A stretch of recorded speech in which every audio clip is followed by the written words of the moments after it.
Hey guys, so we are, again, this is Matt, this is James. We're coming at you guys. Another episode of Dashboard Disciples. Guys, we're so grateful to have the opportunity to do this. Coming after, everything COVID-19, the shelter-in-place thing. We're still keeping pretty socially distant at the time, but, I can't keep Matt away for too long. He gets hungry. He gets hungry. Real talk, I ate a fat burger a minute ago. Just miss him so much. It's good. Dude, yesterday we made was it pork ribs? We did. And we threw down on them, and then you threw down on them a little bit after, a little bit today.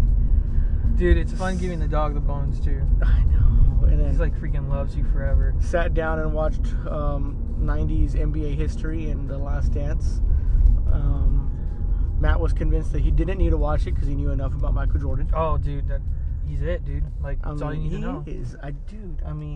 But of course they had to throw in a LeBron, a LeBron reference there because... You young whippersnappers have no idea what it was like. Dude.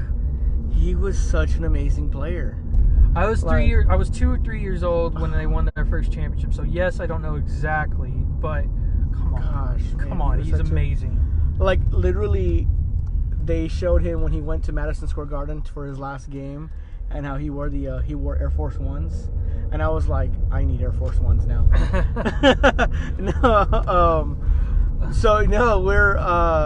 We're hanging out, still staying socially distant. But of course, the whole theme of Dashboard Disciples is talking about community, being in community in whatever way possible. And we believe that some of the best conversations happen while you are stuck together in a car. That's right. Especially when the music isn't working and you're in the middle of nowhere. When the music fades. When the music fades, why? And guys, check us out. One little quick shameless plug. We now have our own website, dashboarddisciples.godaddy.com, because we're poor. So yeah, and so are we gonna do the link in bio? Yeah, so there will be a link posted there. There in the comments, because we don't have a bio yet. No. There you can actually watch our podcasts. Watch our podcast. There's YouTube links all through our website. You can find out more about myself and Matt, and you can also on the website find out how you can contribute to Dashboard Disciples. If you're blessed by it, if you've been encouraged by it, inspired by Dashboard Disciples, and two guys randomly talking about books, life, and Jesus, there are ways that you can join our team and get involved through Patreon. And there are some incentives there. There's swag you can buy, t-shirts, hats, James, you don't say. I know. But if you become a Patreon, become a team member, there is some free gear that you can get. Also, we are now on Apple Podcasts and Spotify. Yes, we are. We are. There's only a couple of episodes on there. We're still trying to build our library. All those things cost money to do. So if you join and you contribute, that helps us get more information, more things out there, inspire more people, encourage more people, and that's all because of you. So hopefully you guys can jump on and stuff. We don't have a shopping cart. Our shopping cart isn't public yet because it costs $30 a month to run a shopping cart on the website, and I don't want to do that yet. But that can be up soon. If you would like to purchase gear, hats, cups, mugs, t-shirts, please just message us in the website directly, or you can just message us on Facebook directly and tell me what you want, and we can get it out to you. We'll just do it the old-fashioned way. Yeah. And they'll be delivered in a brown paper bag. Yeah. And on that brown paper bag, it'll just say drugs. Yeah. So it's super discreet. Very. So there's a lot of really cool things happening with Dashboard Disciples. We are very encouraged by some of the feedback we've been getting, some of the views we've been getting, and we want to take this to the next level. to get more people on board with digging more into their relationship with Jesus and into community. So from the car. So we're starting a new series today. A few months ago, we went through a book called Finding God's Life for My Will, and we had some pretty good feedback from that. Now, I mean, personally, I grew from it. I loved walking through what I forgot Mike his name. Donahue? Mike Donahue, the Yeah. dude from 10th Avenue North. What he was I talking think you did that about on purpose just to make me mad. Yeah, but right. It's fine. Yeah, I'll make Matt cry if I don't Just get a little Mike bit. Donahue's name right. But we talked about his life journey and how it encourages us through a series of, we went chapter by chapter. Well, now we're going to do that again, starting this week and for our next few episodes. We're going to be talking about Letters to the Church by Francis Chan. To me, I read this book this past January, maybe February, and it just was all out inspiring. Yeah, and I'm barely starting it, so. And it just, it was just all out inspiring. I mean, one, his boldness of faith in just responding to where he felt God leading him, and then also, what the church looks like, and what it's supposed to look like in regards to what Acts says, yeah, and what the New Testament says about the early church. Really cool, because his other book, Crazy Love, kind of tackles your individual relationship with God, how that looks. This actually talks about it. I guess since it's the church, it's more of a corporate sense, which is those two worlds have got to meet together, and it'll be interesting to see how he interweaves that. Yeah, How to make those two work together. for sure. So, because I think there will be some overlaps. Oh, definitely. For sure. Because he talks about the church in Crazy Love too, which is cool. That's awesome. Yeah. No, dude. And so we're gonna be talking to that. We're gonna dig into chapter 1 today, the departure, and that's exactly what it is. So. Like you're at an airport, and it's like you're at the terminal, and you got your arrivals and your departures. Well, this is literally what we're doing. We're going to the departure lane, and you're gonna have to check in, sit in tight, because we about to take off. That was cheesy. But it's okay. Good. But that was a good transition. So what I like about the departure, the chapter in Letters to the Church, is simply it is a departure, but it's not in the sense that we might think the departure is. Unfortunately, in today's culture, in today's society, there are more people leaving the church. And when we say leaving the church, we're talking about the de-churched people that they leave the church and then just stop going. They, all of us, and especially, and honestly, with COVID-19 and the comfortability of being able to just wake up and turn your Facebook Live on, and watch service, I'm a little bit concerned that people have, in the 10 weeks that we've been doing this, people have grown accustomed to that, comfortable with that, and we may potentially see less people in the church come in a few weeks or months or whatever, when we go back to normal.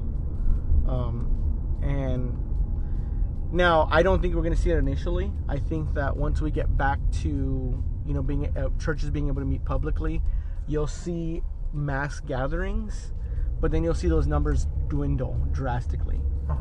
And the reason you'll see mass gatherings is going to be because people are going to be excited to be able to go to church again, and it's going to be like maybe 3 weeks of Easter, Christmas, Sunday services, like size. Yeah. And then people are going to go like, oh wait, yeah, I really liked watching church in my pajamas sitting on my bed. Yeah. So the crowd before that was like, oh, I'm just a casual churchgoer, I'm not going to go. I'll go every once in a while. It may even be slightly better than just Christmas and Easter. That crowd is going to be a larger percentage. And maybe every once in a while, maybe once a year, I don't know, it could be a VBS, Vacation Bible School, or a D-Now or something. Mm-hmm. But they'll do something associated with the church, but it'll be like, it won't be very often. Yeah. It'll just be, something that we can fit into our busy schedule. And especially if when sports comes back, then it's like a real, I guess, sort of fork in the road where it's going to be like, okay, I can do this travel league with my son or daughter, and while I am on the road, I'll just tune into X church, and that will be perfectly okay. That'll be good enough for spirituality. And so it's not going to be good. I anticipate it's like there is a benefit, but there also is a drawback that's going to, I don't know, kind of almost be like a cliff that we're going to fall off. We could potentially fall off of. But I think that's kind of the spirit that Francis Chan. I mean, granted, and he says this is a book that was written with the mindset of a decade ago, and the first thing that he references is leaving a church 20 years ago. And so it's not it's interesting to see how, like, you have a different format of the same problems. And basically it was, he was like getting fed up with what was going on, the culture of that church at the time, and then but instead of going, okay, we quit, they started a small house movement, and they saw the Spirit move in that. And then he talks about the series of different moves. So the departure was more of a departure from the way things normal are, the way we've always done it, essentially. But what was coming out of the way we've always done it was a complacency of people being spiritually singular. Sure. And so they were, and I think I know that I've seen them, and I'm sure you've seen them. They're people that are active or come to the church, but they don't have a community mindset about their development and their spiritual growth. Right. And I mean, the church is, because there's people in it, a byproduct of human nature. So you get into a routine of things, and before you know it, you're like, oh my goodness, like, now we have a way we've always done it. We have a routine, and it's working. And especially Francis Chan's case, it was the fact that not only was it working, the church was exploding, and by all, I guess, seeable measures, by looking at it, they were very successful. But I mean, he talked about how there was things that it just still didn't feel quite right, and so it was very he just kind of began, I guess, sort of a soul searching. Yeah. And so, like, what I liked about this, I guess, this departure or whatnot, is it, obviously it points out that issue, because the issue that happens is when you get comfortable and complacent, you stop growing. And when you stop growing, gone are the opportunities to welcome in new people. Welcoming, and at that point you stop being the church. Like, you stop being the Great Commission. Doing the Great Commission, because if new people aren't coming in and accepting and growing themselves, then now you just kind of become a country club of believers. And I think that, and so what happens is, he leaves out, and that's what I said I liked about it. I was like, he leaves out, they almost kind of refined the love that they had for ministry, for serving the Lord. And it became a collective mindset of growing in the Lord and redeveloping and just simply teaching the gospel. And so the departure that he's referring to is, or what I believe he's referring to in the book, was it wasn't a departure from God, it was a departure from the way, the way we always do things. It was a departure from human culture, human traditions, and back, and departing from that back to the reason we fell in love with Jesus to begin with. Yeah. I mean, I think you can see that in there for sure, and I think too that, I mean, in his, I guess, journey, he kind of, I guess, tried to get as grassroots as what the church could possibly be, and so,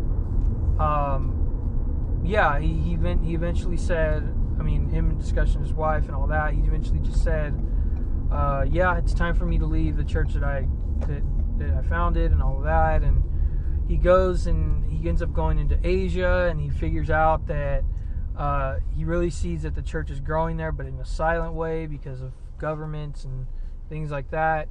And I guess it sort of, renewed his vision, renewed things. And I think this kind of brings up an interesting issue, is that, and this is something very, I guess it doesn't have to be unique to ministers, but the point in which you feel like a chapter is closed.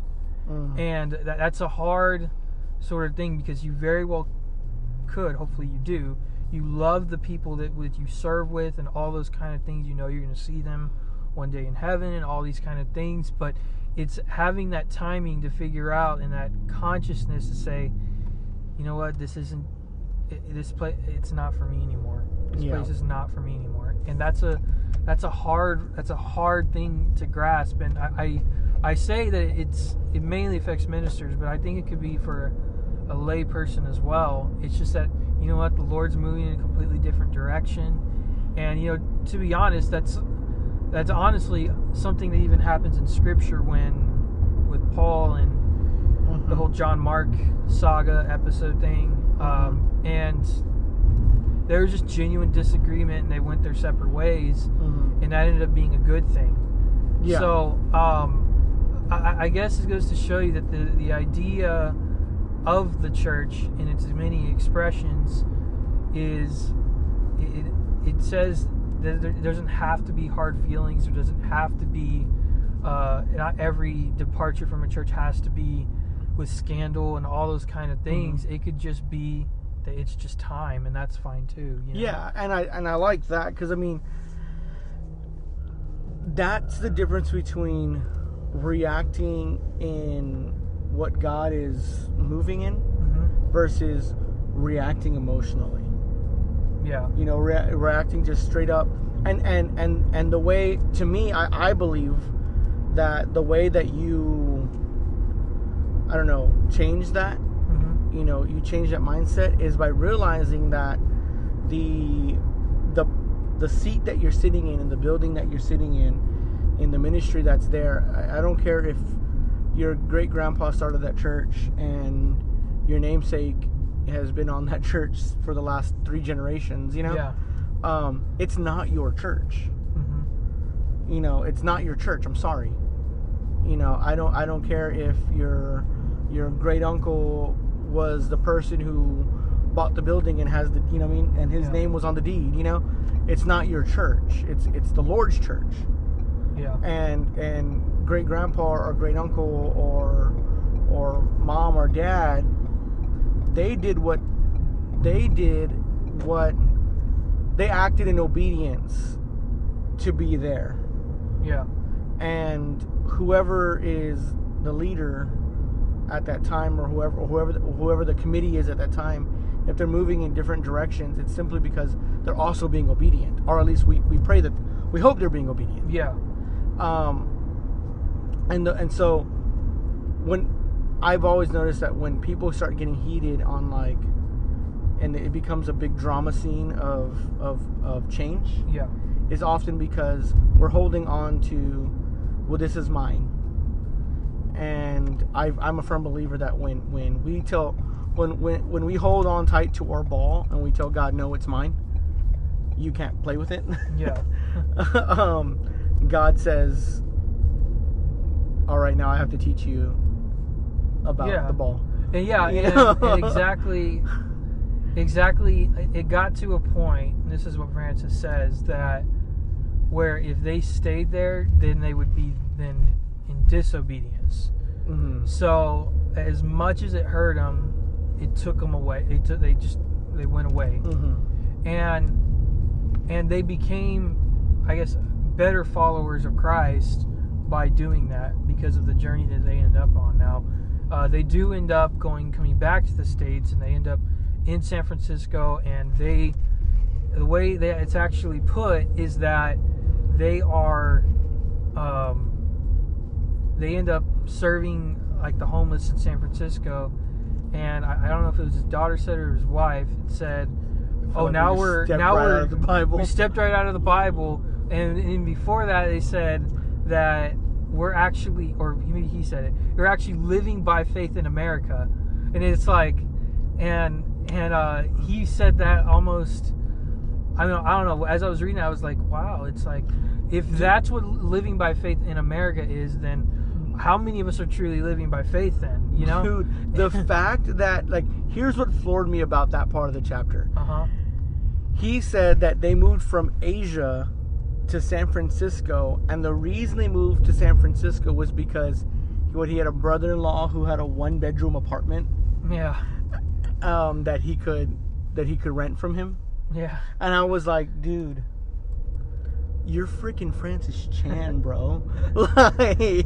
I'm not sure how famous he was at that time, but I mean, he had just pastored Cornerstone Church, which was a mega church. Yeah. Moved to Asia as a missionary, and I'm like, dude, he was getting Crazy Love royalties. Yeah, and so, like in my mind, I'm thinking, bro, if I met Francis Chan, he invited me to his house for dinner. Yeah. I'm expecting like a 6-bedroom apartment. a 6-bedroom house. You know, like with. I mean, I'm at least expecting a house in the suburbs. I mean, high-rise condo. High-rise, yeah. Like yeah. I'm expecting a house in the suburbs. I'm expecting some coin. Yeah. You know, like, and you know, and so like. The idea of like if I had met Francis Chan at that time and he said, "Hey, come to my house for dinner," and I was walking into a 1-bedroom apartment that housed 4 people or 5 people, I'd be floored. I'd be like, dude, like that to me, like I was like, that's living by faith, because I can't even imagine moving I have a big family, you know.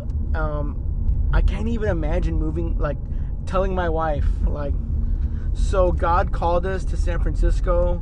Here's the catch. We're all going to live in a 1-bedroom apartment. Because I'm sure she's going to be like, yeah, God didn't call you. Yeah. Yeah. Like, you know, I know I'm saying my wife doesn't have any faith. She has way more faith than I do. But she's just saying that because she's watching. Yeah, no, I'm kidding. I'm kidding, Maria. I'm kidding. No, I'm not saying she doesn't have any faith. In fact, like, she'd be like, if God said, and God said. But I'd be like, dude, I think it's just for me as an American, there's so many things that are great, like that are like carved into or like ingrained into my into my head of like, how can I preach the gospel of hope if I'm living in poverty myself? You know, like, right? You know, but that's just such an American concept. Yeah. You know, like, how can I preach the gospel of hope, the gospel, you know, of you know, like how God's gonna see us through if I'm barely making it myself, if I don't have the things to show for it. But I'm like, that's so American. Mm-hmm. That's not at all what Jesus was talking about. And a lot of times I feel God, like, when I think like that, God kind of hits me in the back of the head and says, like, none of this is yours, dude. Yeah. You know, you're preaching the prosperity gospel now. Like, and that's not good, you know? Mm-hmm. You need to.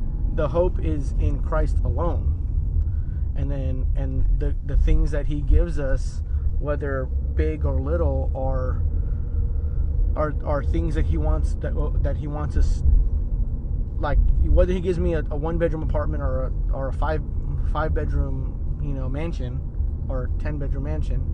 There's a reason God did that, And so, like, I don't know. To me, it's like when I read that part of the chapter, I was like, dude, his obedience, like, I want that kind of obedience. Yeah, and it's not even it's that too, but it's a humility thing too, for sure. It's a humility thing, and he really hits big on that. That as your guys going kind of grassroots here, that you the church, you said it right. The church is never yours.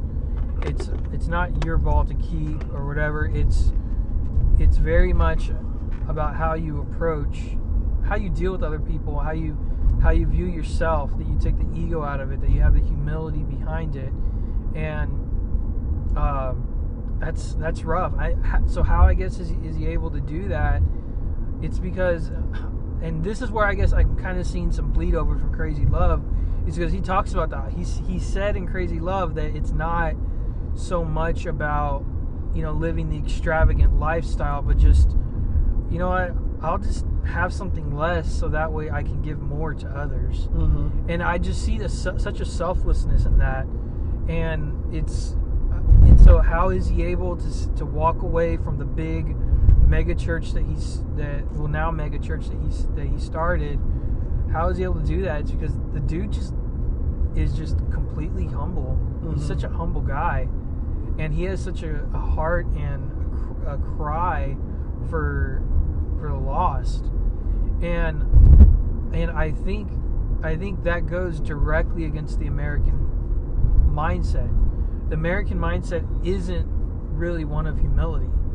It really flies like not at all. Yeah, like we don't even want to wear masks now. We don't even want to wear masks. And even before all this, like if you go overseas, it's like people look at you and they think because you're American, you're automatically arrogant. Mm-hmm. And you're loud, you're obnoxious, like, and people can tell that you're from America. You're demanding, you're all of these things, and entitled, and very much entitled, and all these things. And I guess maybe that's sort of step one, that we have to unlearn some things before we can truly learn what it means to be the church. Yeah, I mean, I think, to me, I guess in the sense of an overall wrap up or an overall grasp of the departure, is the true departure is departing of your own self, your own selfishness in the pursuit of the church. You don't go to church so that you can get something. You go to church so you can be in community with the body of Christ, so that you can do the work of the Lord. Yeah, and so capturing it's all in community, and capturing that community with one another. And I do firmly believe that there are times where you can be a Moses and you can go to Mount Sinai and individually encounter the Lord. But let me tell you, there is much more value in going and experiencing the Red Sea as a group of people together. I'm sure Moses, without Mount Sinai, he doesn't go on and lead the people into the Red Sea. But let me tell you, God was more glorified and more people knew who God was as the result of the Red Sea than Mount Sinai. So it's an encouragement, man, that the church, you need to be able and ready to equally encounter God, not just on an individual level, but a corporate level, and that you're in the war, I guess, the war for this world, the war for the gospel being spread, however you want to put it. You're in that war together. It is like Avengers, right? It's like, well, what if we lose? We'll do that together. You had to do your Avengers. Yeah, I had to, man. Tony Stark is right here. Cap is so full of himself. And I can do this all day. I could, yeah. We really could do this all day, but we won't do that. But, it's a collective experience together. It's never, I'm not going to say it's never. It's rarely that you need to grasp onto the coattails of someone else's experience. Yeah. You need to have your own experience as a group together too. or else your faith is not. It's not whole. I will say. Mm-hmm. So I will end. I guess going to the next part and end with this is and Francis Chan does kind of warn the reader about this. Mm-hmm. Because when he says towards the end of that first chapter, he's like, some of you will need to be kicked in the pants and will feel encouraged by this, Yeah. and some of you will need to be encouraged but will feel kicked in the pants. And that's so he kind of prefaces and kind of just gives a little bit of a humble warning where he says, if you are reading the book or listening to this podcast and you're going, my church isn't this and I hate it now, you're not receiving this book the right way. If anything, this should draw you. Like, if you're sitting at a church right now where you're going, I would love for my church to be that, but my pastor. Yeah. You got to understand that. And he goes, this is one of the hardest times in history to be a church leader. And also, it's just hard to be a church leader. You're talking about anywhere from 5 to 10 to 100 to 1,000 different personalities that are looking to this person as a spiritual guide. Yeah. And that's difficult. So he's saying this in saying, like, what the book should be drawing you to in the departure isn't to hate on your pastor because he's not living up to this idea of this grassroots church that you've now found, Yeah. but rather to be praying for your church staff, and your congregation to find that organic love of Jesus. Yeah. Again. Get on board with what God is doing. Yeah.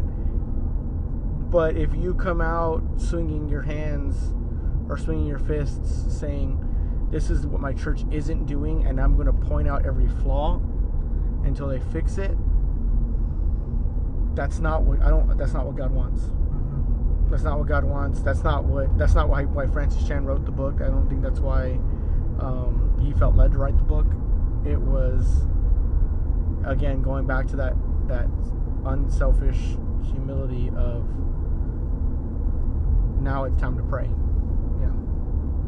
So I'm literally reading this book right now, and he's already read it. I don't know how many times. I'm rereading it again. But I guess for next time, chapter 2. Do you know the title of that chapter? Chapter 2's title.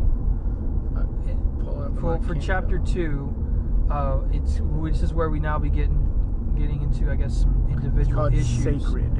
Yeah, some individual issues with the church. So it's called Sacred, and yeah, guys, I really hope you guys just kind of go on this journey with us, and I hope that I don't think it's coincidental, but I'm actually going through Acts with my church right now. So this should be really interesting. I think this will be really interesting for me, and we'll see how that all goes. So yeah, like I said, this is all a part of doing life. If you want to pick up a copy, I know Francis Chan's not a sponsor of ours. Neither is his publishers. No, not yet. No, Link in bio. Link in bio. No. But if you want to walk through this book with us, pick up a copy on Amazon. And pick up a study guide. Walk through it with a few people and use this podcast as, something to just kind of an added thing to it. Yeah. Sure. And again, if you join our Patreon, you'll be able to comment, communicate, and there's also some elements on Patreon where if you are a certain type of team member, we will actually invite you on to the podcast to share with us. And you can tell us, you can really set us straight, because we don't know what we're doing. Yeah. So we don't know nothing. So check us out, guys. Thanks for watching. Thanks for listening. And again, check us out on Spotify, Apple Podcasts, and on our website, which will be in our bio and in our comments. And not very many people watched today, but David Foster, I saw you. What's up, man? Yeah. Hope to see you soon, dude. Love you, man. McDougal didn't come on. Yeah, Dougal didn't come on, but we only talk about those that actually care. No, I'm kidding. I'm kidding. Yeah. All right. We'll talk to y'all later, guys. Talk to you later. All right, bye.